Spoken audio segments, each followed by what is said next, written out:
Then God said to Jacob, "Go up to Bethel and settle there, and build an altar there to God, who appeared to you when you were fleeing from your brother Esau." So Jacob said to his household and to all who were with him, "Get rid of the foreign gods you have with you, and purify yourselves and change your clothes. Then come, let us go up to Bethel, where I will build an altar to God, who answered me in the day of my distress, and who had been with me wherever I have gone." So they gave Jacob all the foreign gods they had and the rings in their ears, and Jacob buried them under the oak at Shechem. Then they set out, and the terror of God fell on the towns all around them, so that no one pursued them. Jacob and all the other people with him came to Luz, that is Bethel, in the land of Canaan. There he built an altar, and he called the place El Bethel, because it was there that God revealed himself to him when he was fleeing from his brother. Now Deborah, Rebekah's nurse, died and was buried under the oak below Bethel. So it was named Alon Bakuth. After Jacob returned from Padan Aram, God appeared to him again and blessed him. God said to him, "Your name is Jacob, but you will no longer be called Jacob. Your name will be Israel." So he named him Israel. And God said to him, "I am God Almighty. Be fruitful and increase in number. A nation and a community of nations will come from you, and kings will come from your body. The land I gave to Abraham and Isaac I also give to you, and I will give this land to your descendants after you."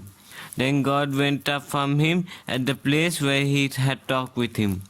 Jacob set up a stone pillar at the place where God had talked with him, and he poured out a drink offering on it.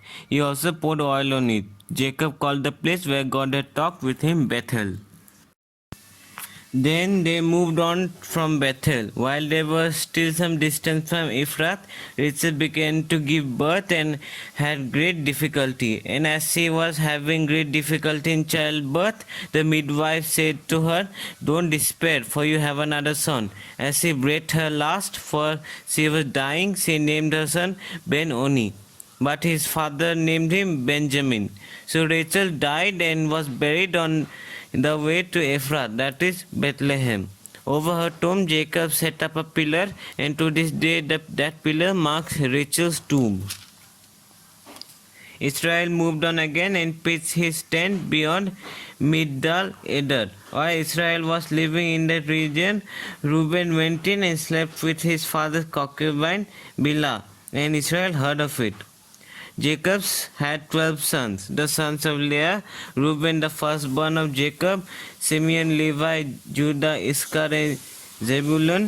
The sons of Rachel: Joseph and Benjamin. The sons of Rachel's servant Bilhah: Dan and Naphtali.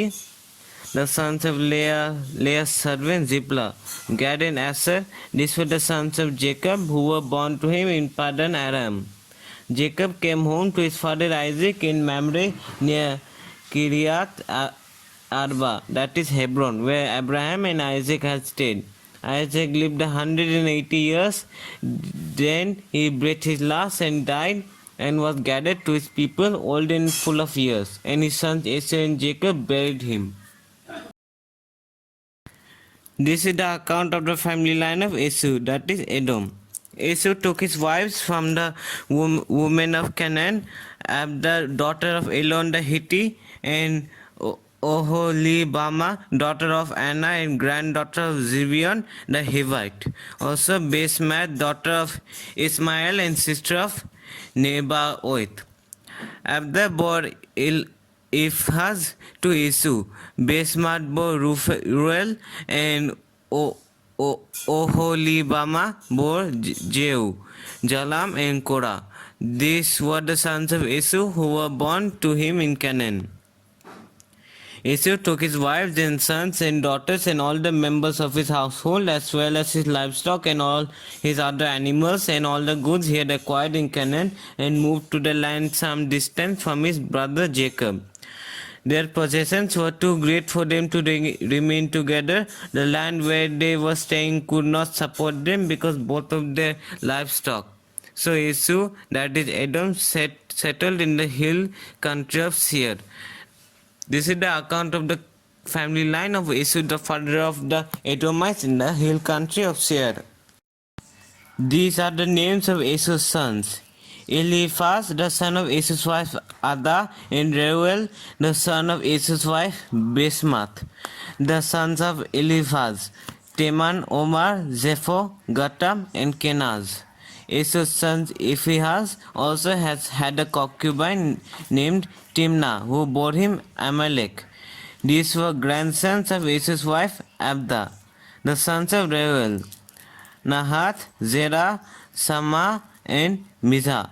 These were the grandsons of Esau's wife Basemath. The sons of Esau's wife Oholibama, daughter of Anna and granddaughter of Zibeon, whom she bore to Esau, Jeus, Jalam, and Korah. These were the chiefs among Esau's descendants. The sons of Elihaz, the firstborn of Esau, chiefs Teman, Omar, Zepho, Kenaz, Korah, Gatam, and Amalek. These were the chiefs descended from Eliphaz in Edom. They were grandsons of Ada. The sons of Esau's sons Reuel, chiefs Nahath, Zerah, Sama, and Mizah. They were the chiefs descended from Reuel in Edom. They were the grandsons of Esau's wife Basemath. The sons of Esau's wife Oholibama, chiefs Jeus, Jalam, and Korah. They were the chiefs descended from Esau's wife Oholibama, daughter of Anna. These were the sons of Esau, that is Edom, and they were their chiefs. These were the sons of Seir the Horite who were living in the region: Lotan, Sobal, Zibeon, Anna, Dishan, Ezer, and Dishan. These sons of Seir in Edom were Horite chiefs. The sons of Lotan, Hori and Homan. Timma was Lotan's sister. The sons of Sobal, Alvan, Mahabat, Ebal, Sepho, and Onam. The sons of Zibeon, Aya and Anna. This is the Anna who discovered the hot springs in the desert while he was grazing the donkeys of his father Zibeon. The children of Anna, Dishon and Oholibama, daughter of Anna. The sons of Dishon, Hemdan, Esban, Ithran, and Keran. The sons of Ezer, Bilhan, Zavan, and Achan. The sons of Dishan, Uz and Aran. These were the Horite chiefs: Lotan, Sobal, Zibeon, Anna, Dishan, Ezer, and Dishan. These were the Horite chiefs according to their divisions in the land of Seir. These were the kings who reigned in Edom before any Israelite king reigned. Bela, son of Beor, became king of Edom. His city was named Dinhabah. When Bela died, Joab, son of Zerah from Bozrah, succeeded him as king. When Joab died, Husham from the land of the Tamarites succeeded him as king. When Husham died, Hadad, son of Bedad, who defeated Midian in the country of Moab, succeeded him as king. His city was named Avint. When Hadad died, Samlah from Masrekah succeeded him as king. When Samlah died, Saul from Rehoboth on the river succeeded him as king.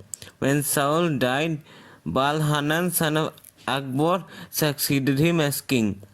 When Baal-Hanan, son of Akbor, died, Hadad succeeded him as king. His city was named Pau, and his wife's name was Mehetabel, daughter of Matred, the daughter of Mezahab.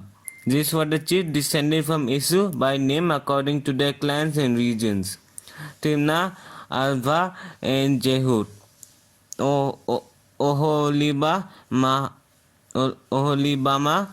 Elah, Pinon, Kenas, Teman, Mibzar, Magdiel, and Iram. These were the sons of Edom according to their settlements in the land they occupied. This was Esau, the father of the